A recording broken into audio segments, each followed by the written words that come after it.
Maybe artificial intelligence is making you dumber, making you less intelligent. If you're tired of AI running your life and running your English language journey, then watch this video to the end. I'm going to be explaining to you why AI will not help you learn English. Let's begin. So the first reason why AI will not help you learn English is because it encourages laziness. To learn a language, you need to use creativity. You need to use your mind. You need to build connections between words and meaning, between context and phrases. You need to read people's faces. You need to understand body language in that culture to develop your pronunciation muscles, to develop your English mentality, to understand how English speakers, native English speakers that is, see the world linguistically. To learn a language, you need to be creative. You need to learn actively. Passive learning has its place. It can help you, but it's not the main way you learn a language. You need to play the guitar in order to get better. You can't just listen to songs. If you want to learn how to cook really well, you need to cook regularly and experiment and make mistakes when you cook. That's how you learn how to improve, because you make mistakes and maybe your guests at the dinner table don't like your recipe. And then you think, I need to correct this. I need to put more of this ingredient and less of that. In the same way, when you learn a language, you need to make a big effort to make mistakes. The more mistakes you can make in a day, the better, because that means you've been doing more work. That means you've been creating more. AI doesn't encourage you to create. It doesn't encourage you to make mistakes. I made a video about overcoming your fear of mistakes in English, which you can see here. And I give some tips in that video for you to overcome the fear and the anxiety and the worries and maybe some of the embarrassment of speaking English. Have a look at that.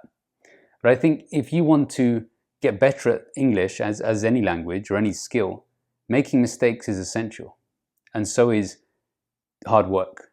Developing the ability to speak the language, developing the muscles to pronounce the words that you don't use in your language. There are certain muscles in your mouth you don't use in your language, and you have to get better at them. You have to exercise those muscles to speak English well. In the same way, if you want to develop your knowledge of vocabulary and phrasal verbs, you need to try them. Use words that you might not like to use every day. Maybe you're not comfortable with them, you're not familiar with them. Use those words in your next conversation and see if people understand you. If they do understand you, you'll know, okay, I can use this word again. If they don't understand you, then maybe you need to correct something, change how you pronounce it, or maybe understand how you spell that word or how you say the word or what the meaning of the word is. If you're being lazy and you're not putting in the work to produce results, AI isn't going to help you. AI might collect information from one place and give it to you on your phone, or take information from another place and give it to you on your computer.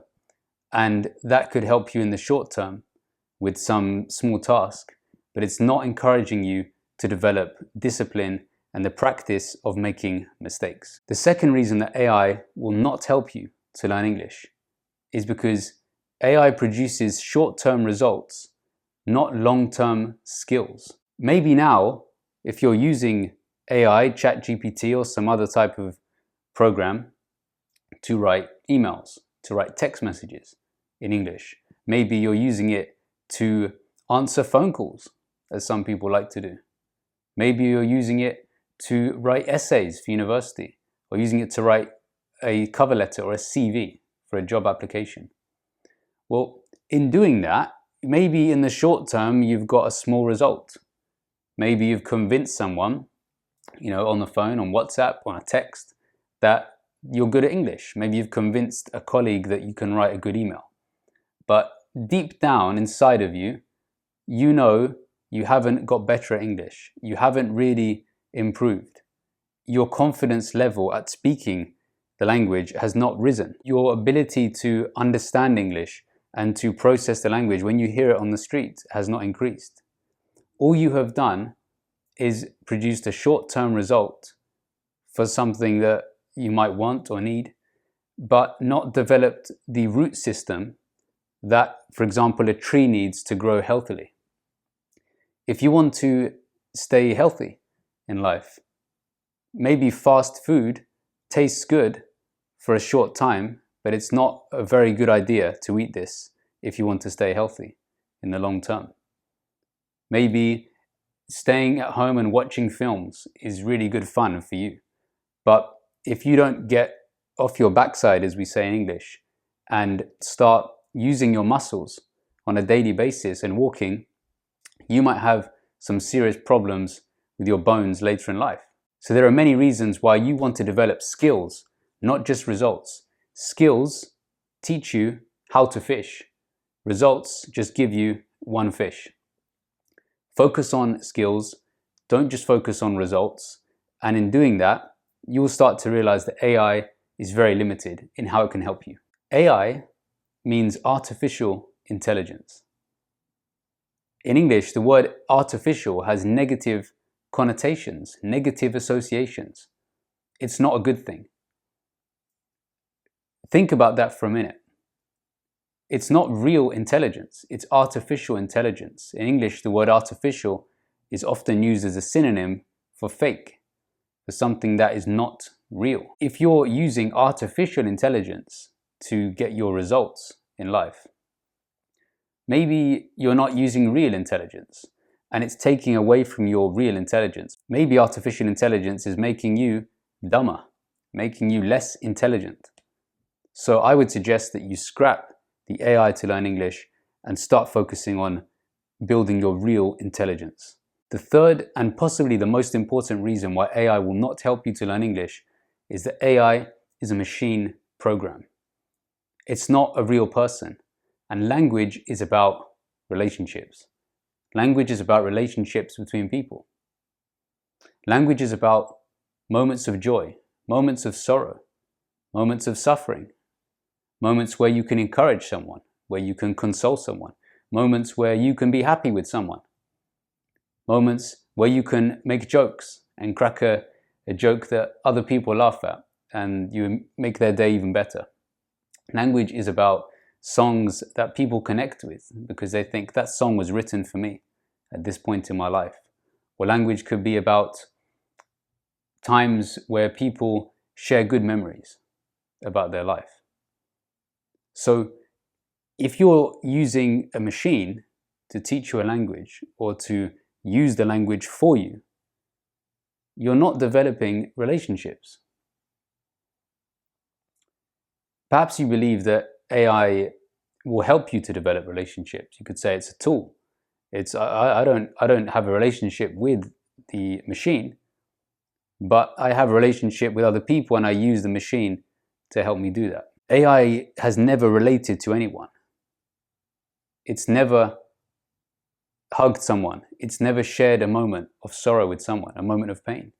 It's never done the very thing that you want to do when you relate to people. So to take advice from it on that is a very strange way to live. It doesn't show you how a culture works. To understand a culture, and you would know this when you learn English or any language, you need to be immersed in that society as far as possible.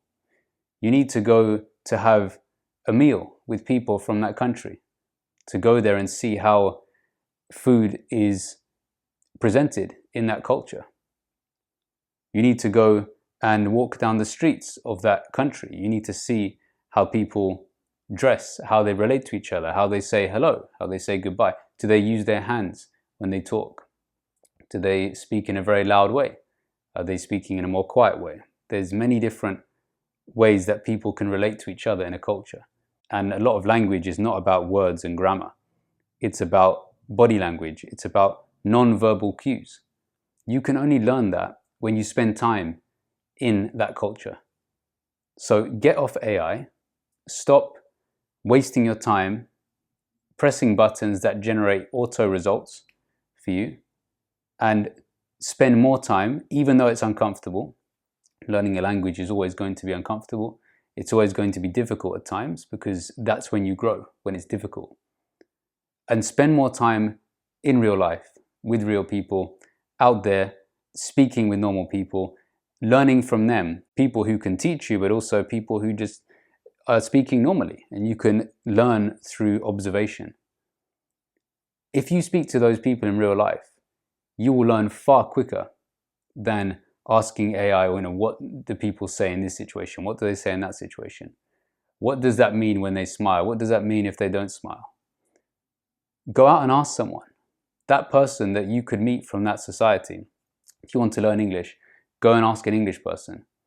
Hire a native tutor. If you want to have regular classes with a native tutor, feel free to book a free consultation with me. My link is in the description box below. I can help you practice your English on a regular basis. I can help you understand English culture and the English mentality. If developing the culture and the mentality is important, you don't want to go to a machine for that. You want to go to another person who can relate to you in real life and help you relate to others as a real person. I like to think of feeding animals as an example. Sure, you can feed an animal by just using a machine, a dispenser, as we call it. You can press a button and the food comes out and the animal is fed. Or you can sit down with the animal if you have a pet. Maybe you feed your dog or your cat. If you like to go into the park and feed the birds, you can feed them from your hand. You can share a bit of a bond with the animal. So it's very important to build a connection with people when you develop the language. Even if you want to learn English for money, you will have to relate to other people if you want to make money. If you want to learn English for travel or for study, you will need to meet other people in the course of doing that. Focus on relationships, learn English through relationships, and you'll start to realize AI is not that special after all. So there you go, 3 reasons why AI will not help you learn English. If you need help learning English, subscribe to this channel. I'm going to be producing more videos like this to help you learn English. Like the video, share it with your friends, and I'll see you on the next one.